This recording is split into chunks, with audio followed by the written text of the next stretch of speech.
Kazakhstan's President Nursultan Nazarbayev announced his resignation in a nationally televised address on Tuesday.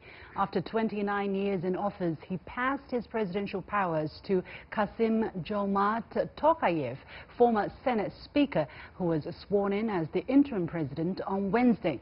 Nazarbayev will retain the title of Elbasi, leader of the nation, and remain the chairman of the country's Security Council. In his address, the Kazakh leader added, as the founder of the independent Kazakh state, I see my task now in facilitating the rise of a new generation of leaders who will continue the reforms that are underway in the country. Why did Nazarbayev, having led the country since the collapse of the former Soviet Union in the early 1990s, step down now? How can power be transferred peacefully to the new generation of leaders, and will ties between China and Kazakhstan change? Joining me for the discussion in the Beijing studio are Su Hao, Professor and Director of the Center for Strategic and Peace Studies at China Foreign Affairs University, and Bayan Konirbayev, a Kazakh national based in Beijing who specializes in the Belt and Road Initiative. Gentlemen, welcome to The Point. Now, Nazarbayev's news came just less than a month after he fired his government, citing a lack of economic development because of the falling resource prices and new policies that have been put in place. So, Bayan, explain to us how much is Nazarbayev's decision to resign connected to the economic performance of his country? You know, I think it's very important that, during the globalization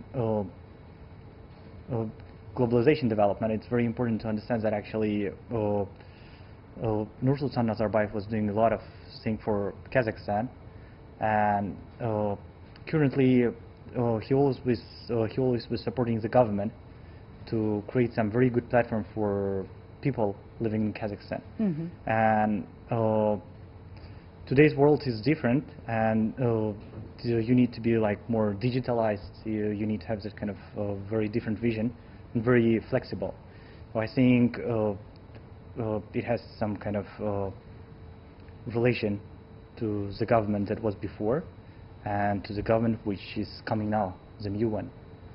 And if you're talking about the reason why he decided to resign, I don't really think that it's coming because of old government. I think it's very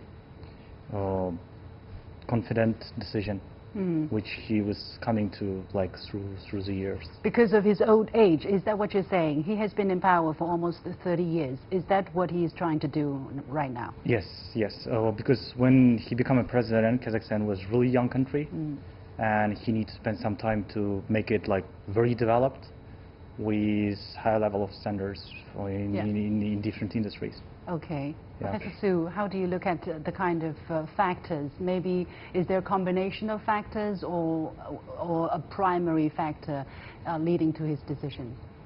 Well, I think that's the former president Nazarbayev makes great contribution for this young country actually, in its past almost 30 years.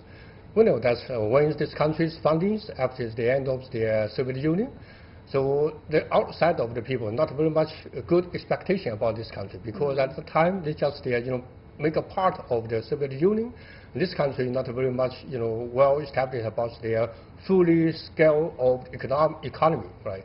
So after that, President Nazarbayev makes the very steady and stable and flexible position and policy, not only manages state craft, but also in particular economic development.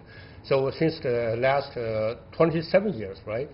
So its country, I mean, this Kazakhstan's economy goes rapidly.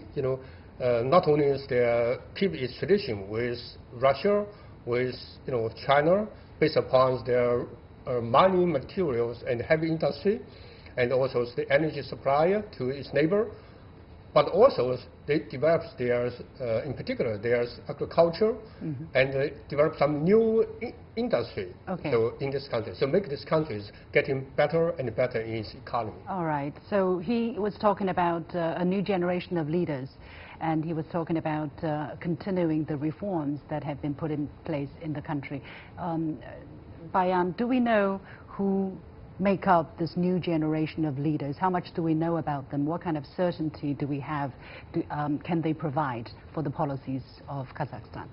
That's a very good question, actually. You know that like globalization issues are coming, and we are not even talking about just globalization. It's just economical globalization, and what is more important is like digitalization. So they say like it's very important to understand that high technological development, and first not just understanding, but implication of these high technologies in different ways, especially in different ministers, will be able to be implicated only by young people who will be able to understand the basic of IT industries. And what is really interesting in a new government is that like almost the half is under the 40. They are younger than 40 years old, and they have a very good background outside of Kazakhstan. So they've been working in different companies, in different environment, different conditions. Yeah, Professor Su, do you think such a young government will be able to continue the country on the path of reform in a stable manner while bringing the country, bridging the country with the future? Yes, I think so. Because I think that first of all, as the new president, he already is the senior officer. As a working partner with old president, for many, many years. Tokayev, you're talking about. Yes, almost the same years with former president Nazarbayev. So he's fully skillful about the statecraft. And secondly, in particular, he has the very good skill about the diplomat.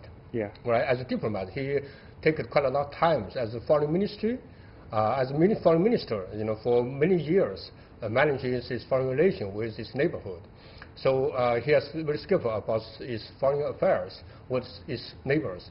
So foreign policy is very important for this country to keep it independent and also has good relation with its country around Kazakhstan.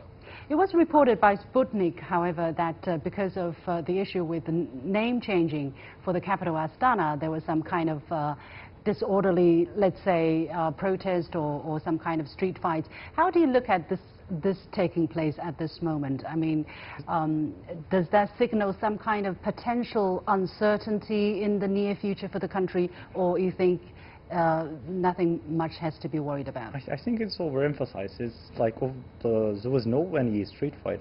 It was like really common. It's just like discussion, When you're talking about the current world, you cannot control the media. Everybody can write down his editing.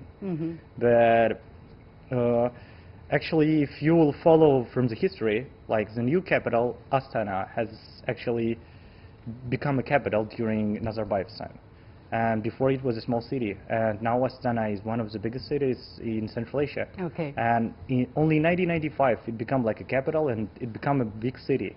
So actually, Nazarbayev had a lot of strengths, and thanks to him, we have that kind of city.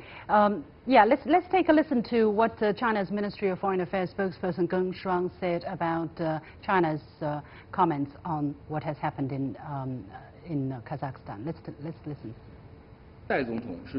Acting President Tokayev is an old friend and a good friend to the Chinese people. China hopes and believes that Kazakhstan's national development and construction will continue to reach new achievements. We wish friendly Kazakhstan development and prosperity. So China has expressed a full confidence in the future relationship between China and Kazakhstan. Professor Su, what gives China that kind of confidence? Well, first of all, I would say at the beginning of this country's founding, was 1992. So China was the first group, country within the first group to recognize this country, right? We have a diplomatic relation with this country. So since then, we have more and more closer relation with each other. Not only diplomatic and political relation, it's very good with each other. So we have kept a very high level mutual interaction with each other every year. And also the security, so China is supportive too much, about your country. In particular, your former president, have the initiative about their Asian interaction and confidence building measures summit.